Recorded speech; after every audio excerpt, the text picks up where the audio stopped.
Euston Station in London. The passenger is Andre Previn, conductor of the London Symphony Orchestra. He's travelling to the north of England to find out for himself about one of the most extraordinary musical activities to have developed over the last 150 years, the British brass band. I'm really fascinated by the brass bands in this country. I have been ever since I came here. But I must admit to you straight away that I know absolutely nothing about brass bands. I mean, why did they start? How did they start? How many of them are there? Could you compare a brass band here with, say, a concert band in America? How can you call the players amateurs?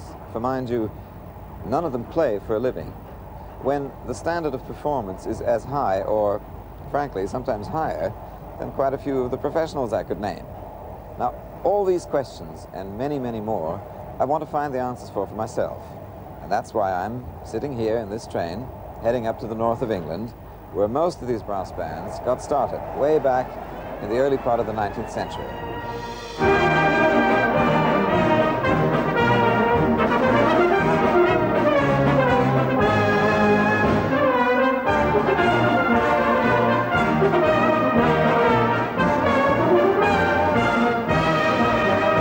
I'm going to go see two typical bands, alike in composition but different, totally different in character. One is in Lancashire, one is in Yorkshire. Now that's already totally different, especially if you happen to live there. Both bands share the distinction of being listed in Grove's famous Dictionary of Music, and both were formed in the very early 1800s.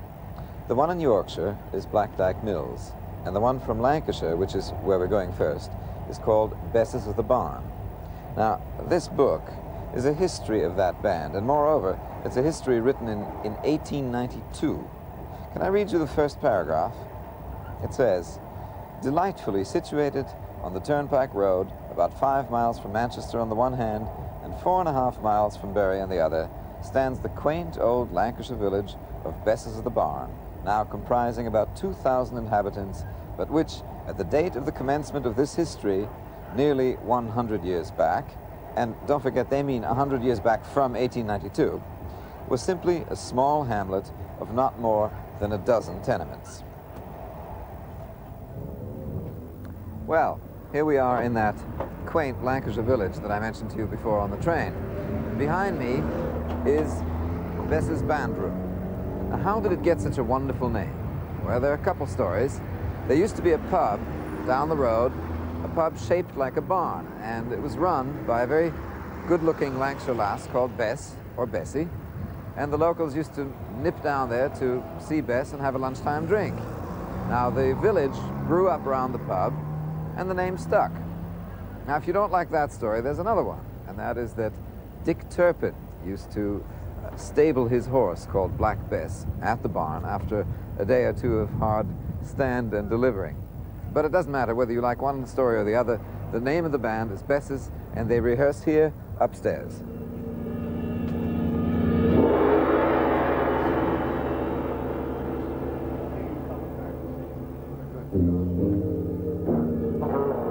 Bess's guest conductor is the horn player Ifa James, who's rehearsing a piece that you perhaps wouldn't normally associate with bands. It's by Howard Burrell, and it's called Occasion. Crescendo.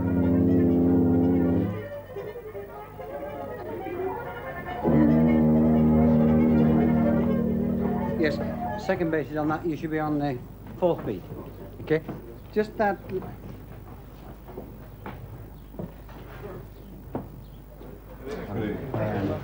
Let's take it once again from A, can we?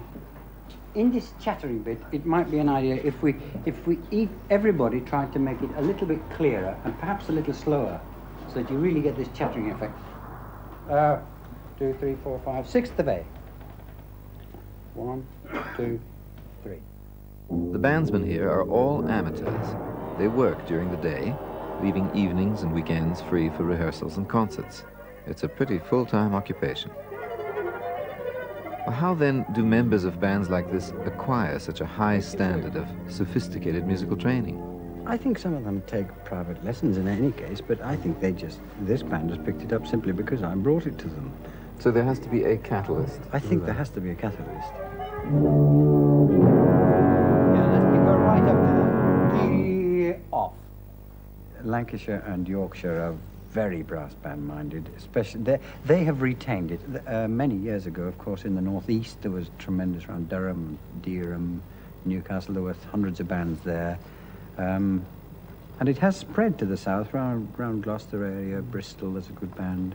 In south of Wales, there were a lot of good bands at one time. There still are some good bands there. But you mean there are less now than there were, let's say, turn of the century? Yes, because even in my youth, we used to go across to the Durham Miners Guild, and you'd get anything up to 200 bands there, marching and counter-marching and playing in fields and playing. Now, if you go there, you'll maybe get 20 or something like this.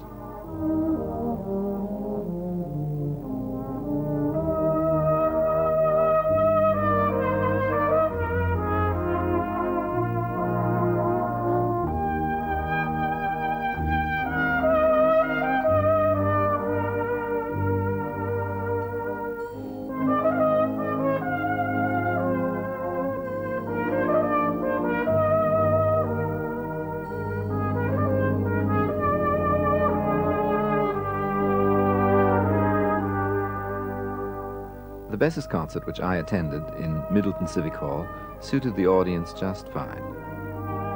The program ranged from the very modern to the very traditional, and it included Elgar's Chanson du Matin. The conductor is Edward Gregson.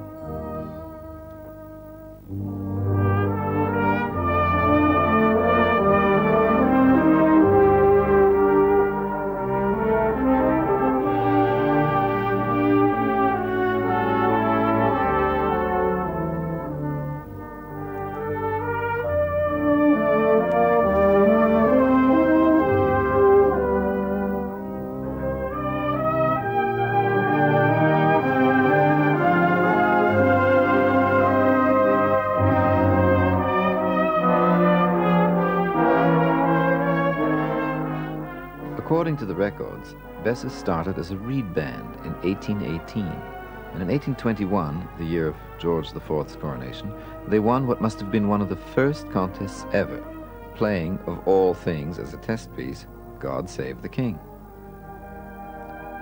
Their glorious years were with the famous conductor Alexander Owen, who not only led them to numerous championship victories, but took them all around the world as well. The orchestra is very keen on its history, and they have a right to be. It goes back a long way, and it's illustrious. We found a lot of old photos that we thought you'd like to see. Now here's a very early one, still undated, of the band, and quite obviously this was a tour sponsored by a bowler hat company. Now here's a photo we like, undefeated in 1898, and they've graduated into uniforms and a lot smaller hats. Here's a photo from a tour they did in New Zealand, they think. That's what they think they remember. And they ran into a local band there that was quite evidently entirely comprised of horn players. And this one's nice. The complimentary picnic tended to, if you note, the royal Besses of the Barn Band, and that's because at that time they came under the royal patronage of King Edward VII. Here's a picture with 3 civilians in the middle, and they were visiting the Houses of Parliament. Here's a more recent one of the boys' band, and this is interesting because it's from the boys' band that the senior band recruits. The boys' band have won a whole lot of awards and contests, and there's a lad in the band right now whose grandfather was in the World Tour Band of 1908. And here's the certificate of incorporation in 1887, when the band was formed into a limited company. And that is the year, 1887, in which they bought their present band room, which you saw before, that they're still practicing in.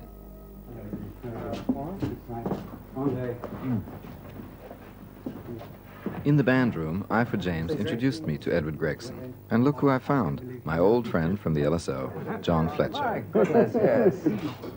To see each other at Besses of the Barn is quite something. Last time was in North Carolina or something. Yes. Yeah, we can't go on a meeting like this. No. That was a much smaller rehearsal hall than this. Yes. Well, I've got millions of questions about this, but I won't get in the way now. Okay.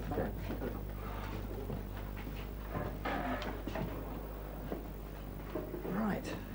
Can we try and take it from the beginning, first movement, and just try and read through the first movement. Just before the rehearsal began, I chatted to Ifo James and the band's permanent conductor, Frank Bryce, and they told me about the tuba concerto, specially commissioned by the Arts Council from the young composer, Edward Gregson.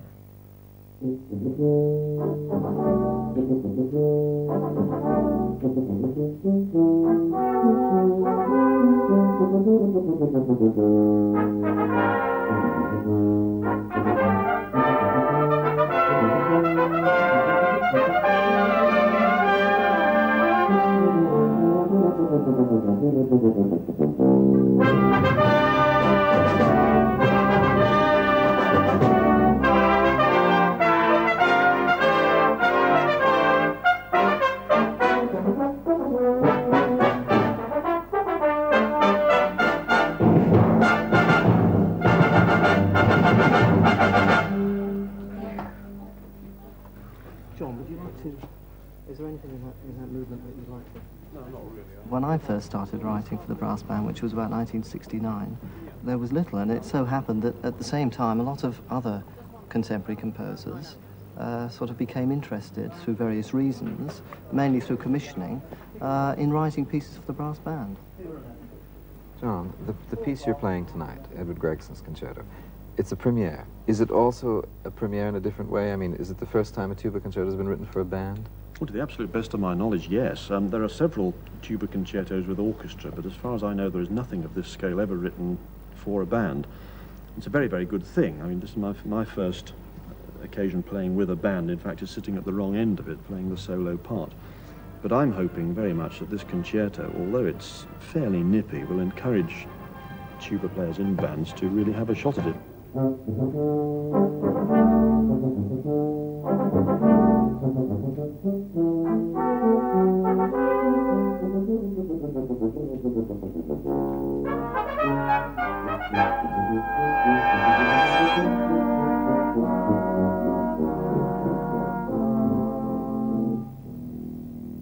Can you explain something terribly basic? I have a hell of a time following this because things like trombones in B flat, and then this is Right.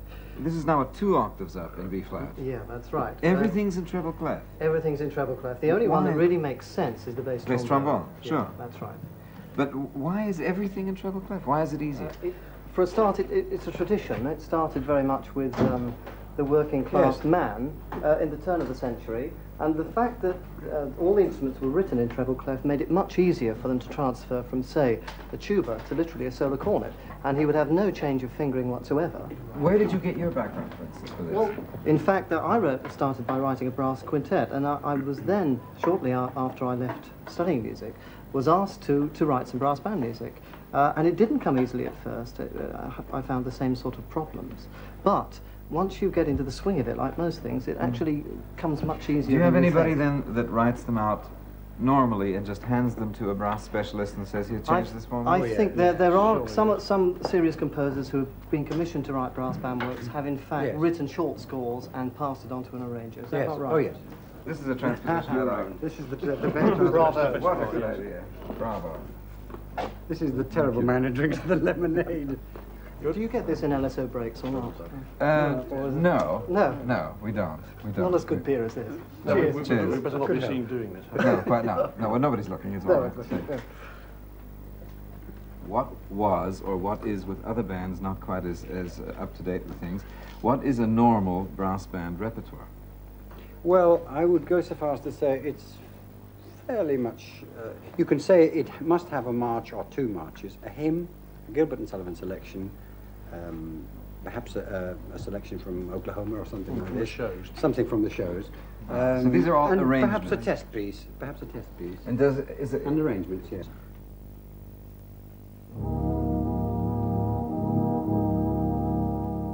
Nobody in this band, I'm happy to say, takes a penny. And I think it's absolutely fantastic when you think of the things they do just for the love of going to play to people. And you can see it when you watch them play. They're thoroughly enjoying themselves.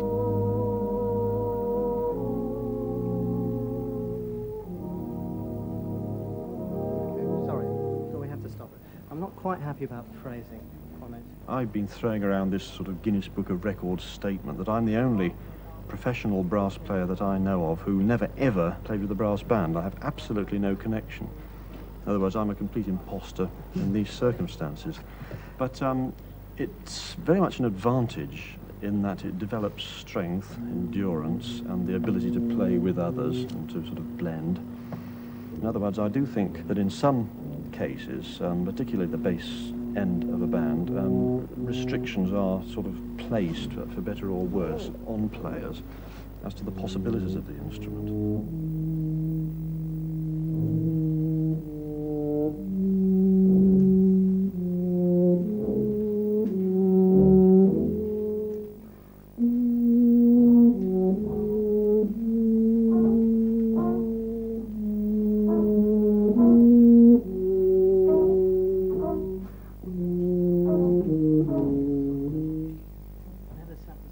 I'm trying to get the band to get its foot into all sorts of worlds. Obviously, they have and have had for many years their normal type brass band concerts where they go and play arrangements and things, and they're all happy concerts.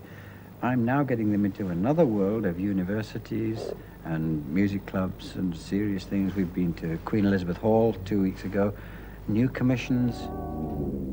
The interest which has been shown has brought the brass band really to, I think, tremendous heights of amateur music making. I think that's what it's all about, and personally that's what really interested me, because it was a challenge, because there really wasn't any musical repertoire, and therefore it was really quite an exciting venture.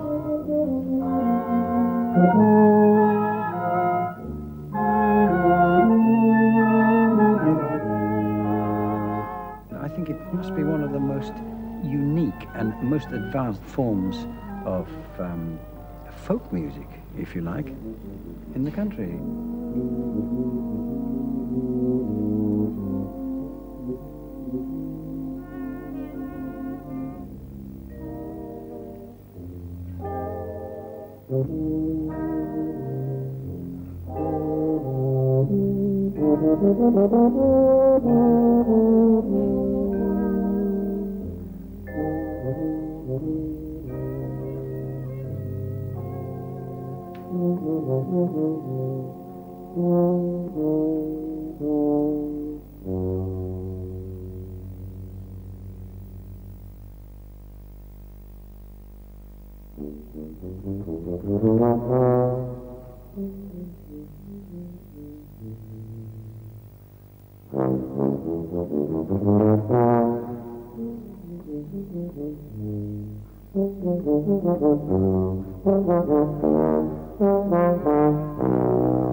Behind me, in this Yorkshire Valley, is the woolen mill of Black Dyke, the home of the famous Black Dyke Mills Band. It is in regions like this that brass bands had their beginnings.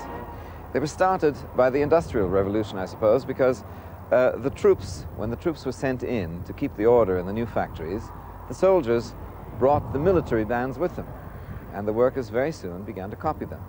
Now, the employers were quick to realize the advantages and the social implications of running a band for the welfare of their employees, and also, no doubt, to promote their own product.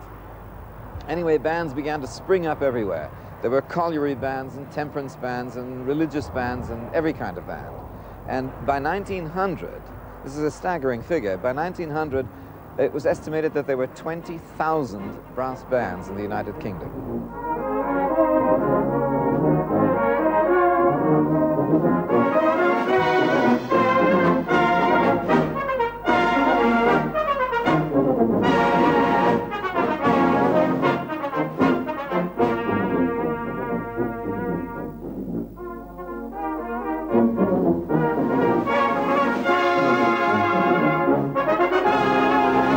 Besses, I know that 2 bars before figure 2, that you are marked 4 to Besses and euphonium. Would you temper it? Watching them, I was quick to realize that Black Dyke Mills is without any question one of the top bands in the country.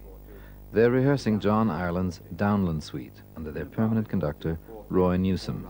But listen for the yom, ba-dum, bum, and will you make sure that that rhythm is always correct on the back row there? It wasn't then. 3 before 2, it's fortissimo at 2, and it comes down to single 40, 3 bars after 2. Right? 3 before...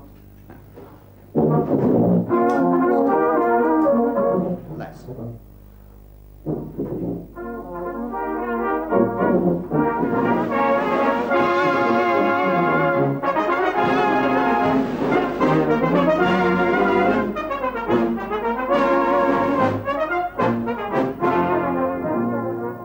Of the performance was amazingly high. I mean, there was intensity and enthusiasm, and all this was coupled with the techniques that made some of these amateur players on a level of the very highest professional virtuosos.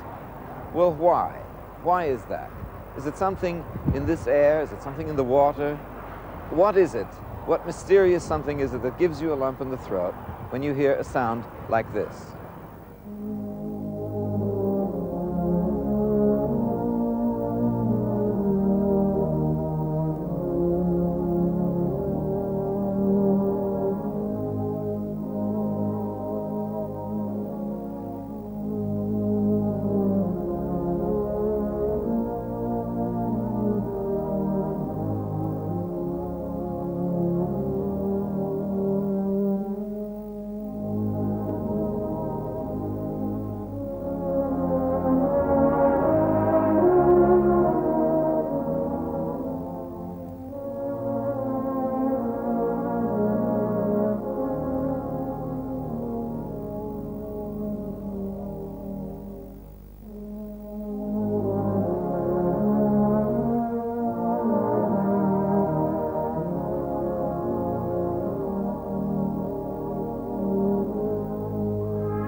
Black Dyke are the present holders of the National Championship Trophy. That's like the FA Cup for brass bands, having won it many times before. Now, they're a works band who have kept themselves in the top league from the day they were founded. Black Dyke Mills Band was formed in 1855, and they held the very first so-called World Brass Band Championship at the Crystal Palace in 1860. And Black Dyke Mills Band went, and out of, I think, 174 entrants that competed over 2 days, Black Dyke Mills Band won. A band from Bradford came second. So maybe there is something in the air about this place.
Music is a kind of hieroglyphics, if you like, and you can't just pick it up by instinct.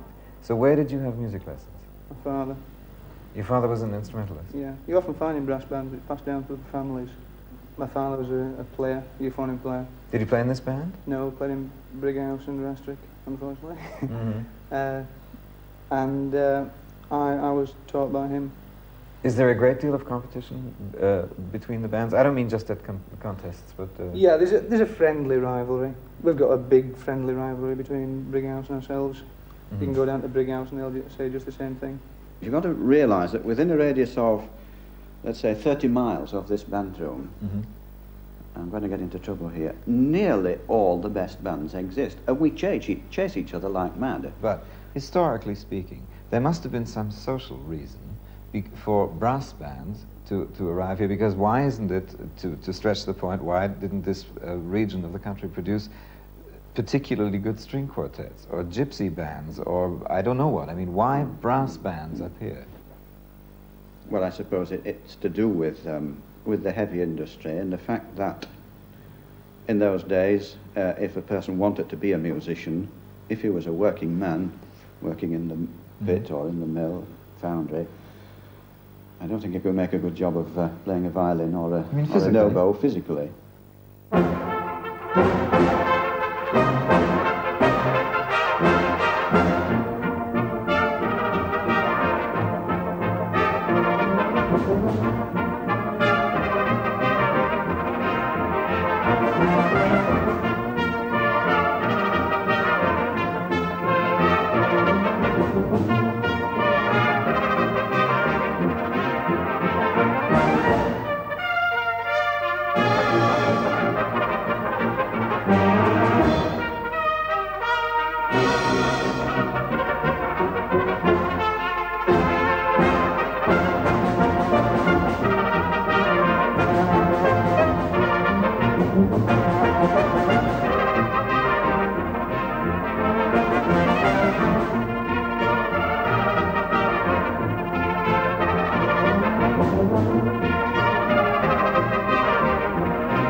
What is, in fact, the difference between the running of a works band and the running of a community band?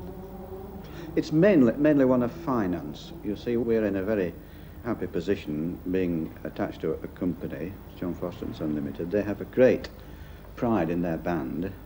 They provide us with uniforms, instruments, a band room, so we have no worry about how we're going to get the cash to pay the next electricity bill, for instance. We're free to concentrate entirely on our musical problems. The whole concept of uniforms interests me because surely it must have stemmed from military bands. For marching down the street, uniforms were the thing. Oh, well. And it's just carried on, it's a tradition that's carried on from there, I think, in the whole of the brass band world. You glad you're not marching down the street anymore? Oh, yes. Okay.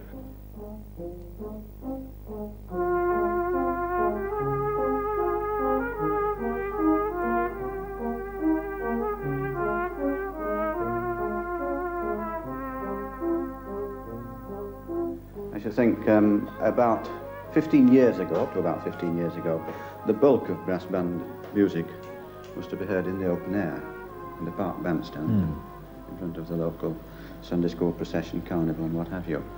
And in the last decade and a half, the balance has swung completely round.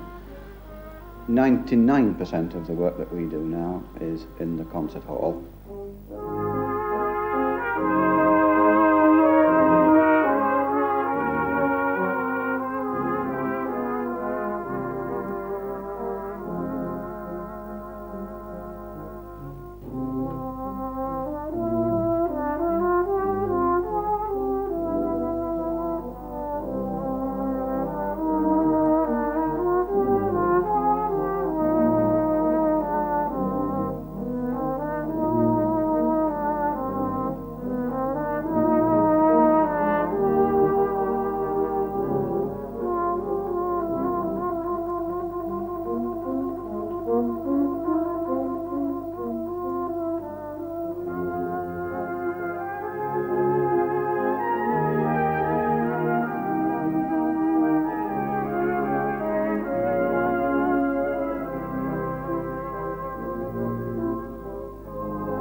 What instrument does he play?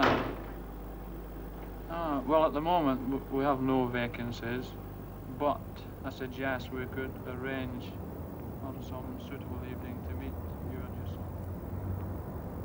And the band which now takes the title of the champion band of Great Britain, and in so doing wins a cheque for £200 and the People Championship Challenge Trophy.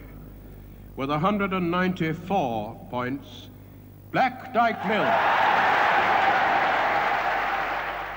Kevin, in 1967, when this band won one of its many championships at the Albert Hall, there's a film clip of you at that time, age 7 or something, playing and winning. Can you remember that?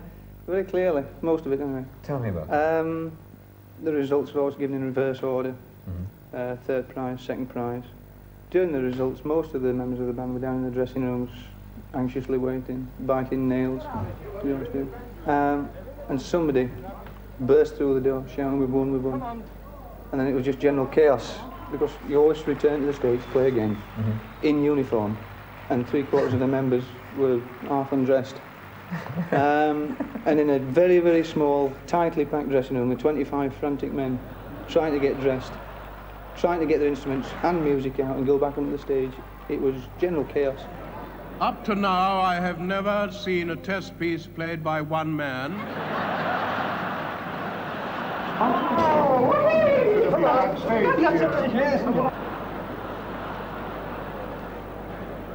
remember I was going through the tunnel up onto the stage, still struggling in bow tie, and Vaughan Morris, the contest organiser, was screaming for us to get onto the stage and perform. And I was more concerned about my appearance, you know. It's a good day. Oh, you've got to be smart, you know. Well, why the hell aren't you ready then if you're smart? I think there are one or two more. There was one there putting his trousers on, Jeff.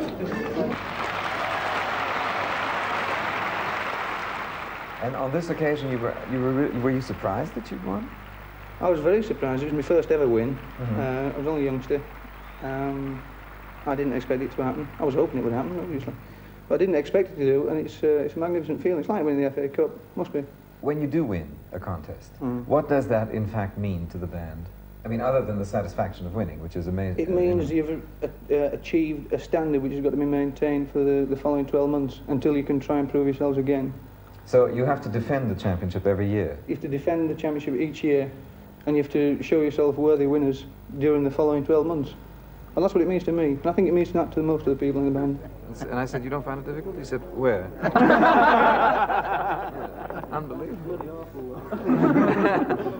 I suppose that the world I'm usually in, the symphonic world, has as a major drawback the fact that it tends to be very insular. And I was certainly as guilty as anyone of viewing bands and their world and their music with affection, but thinking of it in terms of a rather alien atmosphere. Now, the past few days have changed that, because I have found that it just simply is lovely music, and it isn't possible for a musician from any background not to respond to it. Some make it and some don't. We'll let you know. We'll let you make it. I know the feeling. In these past few days, my attitude toward band music has changed from a passive liking for the music to a very active admiration. Some of my own colleagues have been very pessimistic about the future of the symphony and about the symphony orchestra, and they feel that it's necessary once in a while to, shall we say, ring the death knell for the symphony orchestra, and they predict gloom for it. Well, I have never been pessimistic about the future of the symphony orchestra. I think it'll go on forever.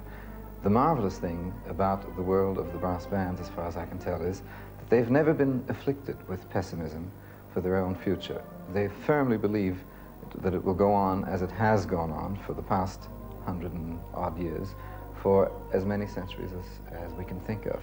And you know what? I think they're absolutely right.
Andre Previn takes his love affair with the brass bands a stage further next Sunday night. He's invited the Black Dyke Mills Band to share the concert platform with his own London Symphony Orchestra.